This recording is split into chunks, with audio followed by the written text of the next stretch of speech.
मैं प्रोफेसर सविन सिंह अपनी geography lecture series में आप सभी का स्वागत करता हूं।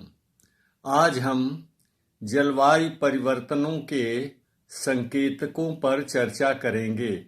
Today I will focus on the indicators of past climatic changes. The evidences denoting the past climatic changes are called indicators of climatic changes. जलवायु परिवर्तनों के जो साक्ष्य हैं उन्हीं को हम जलवायु परिवर्तन के संकेतक कहते हैं और ये संकेतक अमूमन परोक्ष डेटा के रूप में, प्रॉक्सी डेटा के रूप में ही सुलभ होते हैं, क्योंकि हम लोगों के पास विगत 100 वर्षों का ही अभिलेखित रिकॉर्ड है। The evidences of past climatic changes are in fact proxy data which represents the substitute or alternative for real data, and these are utilized for deciphering the past climatic changes because we have only 100 years of recorded data. इन संकेतकों को हम कई प्रकारों में विभाजित करते हैं, जैसे जैविक संकेतक, भूगर्भिक संकेतक, हिमीय संकेतक, विवर्तनिक संकेतक and भूआकृतिक संकेतक. We divide the indicators of past climatic changes into biological indicators, geological indicators, cryogenic indicators, tectonic indicators and geomorphological indicators. आज हम जैविक संकेतकों के विषय में बात करेंगे। जैविक संकेतकों को हम 2 वर्गों में विभाजित करते हैं, वानस्पतिक जैविक संकेतक और जंतु संबंधी संकेतक. The biological indicators are divided into plant, you can say floral indicators and faunal indicators. हम यहाँ पे फ्लोरल इंडिकेटर्स यानी वानस्पतिक संकेतकों के 2 पक्षों पर फोकस करेंगे। नंबर 1 पोलन एनालिसिस और नंबर 2 डेंड्रोक्रोनोलॉजी। ये हम जानते हैं कि वृक्षों और पौधों के जो पुष्पी पौधे और वृक्ष होते हैं उनके फूलों में पराग होता है और इस पराग को हवा उड़ा करके अन्यत्र निक्षेपित कर देती है, जैसे जलीय भाग में या स्थलीय सतह पर. We know that all the flowering plants have pollens and these pollens are carried away by wind or deposited in different surfaces of land and water, mainly different water bodies like ponds, lakes, reservoirs, rivers, etc. And these pollens are preserved in different layers of sediments, or you can say the pollens are reserved in different sedimentary layers. ये pollen जो होते हैं, जो हवा के द्वारा जलीय भागों में निक्षेपित होते हैं, वो औषधीय शैलों और अवसादों के विभिन्न परतों में संरक्षित रहते हैं, क्योंकि पोलन बहुत टिकाऊ होता है. Because pollen can remain in a tight conditions for a longer duration of time. अब हम करते क्या हैं कि इन जलीय भागों से हम विभिन्न उपकरणों के माध्यम से मड स्कोर निकालते हैं. We take out mud scores with the help of different instruments. और इन मड स्कोर्स के डिफरेंट लेयर्स में, डिफरेंट परतों में, विभिन्न परतों में जो पराग के अवशेष होते हैं, फॉसिल्स होते हैं, उनका हम तिथिकरण करते हैं और उसके आधार पर किस प्रकार के पौधों की प्रजाति रही होगी इसका निर्धारण करते हैं। We take out the mud scores from the water bodies and study the pollens preserved in different layers of mud. Then the dating is done through different methods and the species of plants are determined. So on the basis of the dating and plant species, we determine the weather and climatic conditions at the time of particular plant species which flourish there. इस तरह से हम पराग के तिथिकरण, उसके द्वारा निर्धारित पौधों की प्रजातियों के आधार पर हम ये निर्धारित करते हैं कि जिस समय इस पौधों का उद्भव और विकास हुआ होगा उस समय किस तरह की जलवायु रही होगी। क्योंकि जिस तरह की जलवायु में आज जिस तरह की वनस्पति है उसी तरह के अगर हमको वनस्पति प्राचीन काल में मिलती है तो हम ये बता सकते हैं कि उस समय की जलवायु कैसी रही होगी। Because vegetation is index of climate, क्योंकि वनस्पति जलवायु की सूचक होती है, सूचकांक होती है। यहाँ पर हम जेम्स हटन के 2 सिद्धांतों का अनुसरण करते हैं। We follow 2 principles of James Hutton, present key to the past and no vestige of a beginning, no prospect of an end. तो जेम्स हटन के 2 सिद्धांतों वर्तमान भूत की कुंजी है और न आदि का पता है न अंत होने की संभावना है का अनुसरण करते हैं तिथिकरण के संदर्भ में और वनस्पतियों के प्रजाति के निर्धारण में और पूरा जलवायु के निर्धारण में।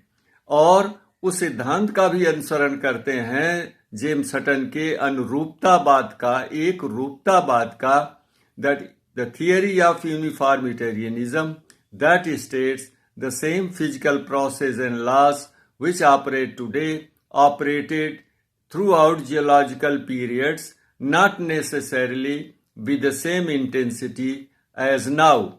यानी जो प्रक्रम और भौतिक प्रक्रम और नियम आज कार्यरत हैं वही विगत भूगर्भिक कालों में भी कार्यरत थे, लेकिन उनकी सक्रियता में अंतर था।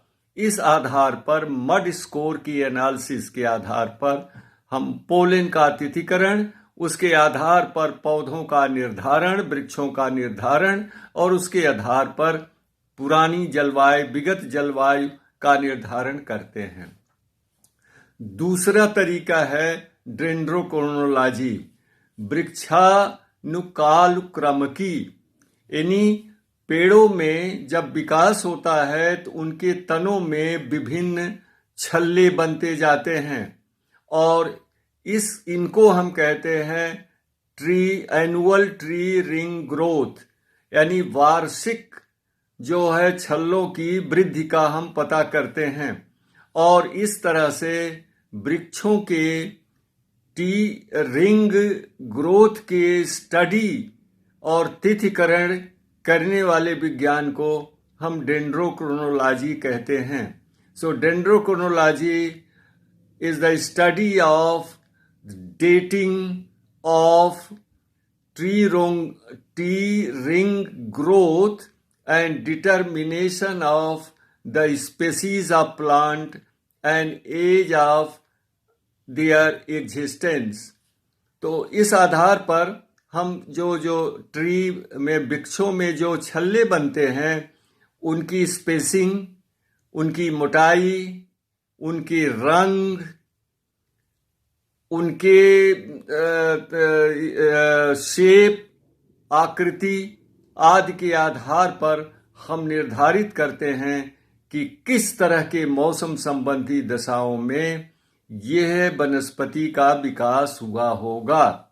उदाहरण के लिए, अगर ये वृक्षों की जो ट्री रिंग है अगर काफी दूर दूर और मोटी है तो इसे इंगित होता है कि उस समय जलवायु गर्म और आर्द्र रही होगी। The widely spaced and thick ring growth denotes warm and humid climate. इसके विपरीत यदि यह वृक्षों के छल्ले काफी पास पास और हल्के रंग के हैं तो इससे इंगित होता है कि उस समय जलवायु शुष्क रही होगी। On the other hand, the closely spaced and light coloured tree ring denotes dry climate at that time.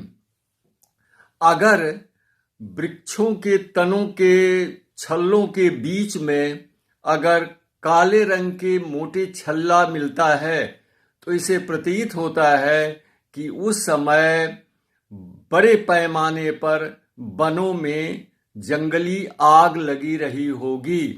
The thick black rings among the rings of T growth denote wide spread wild fire in the forest.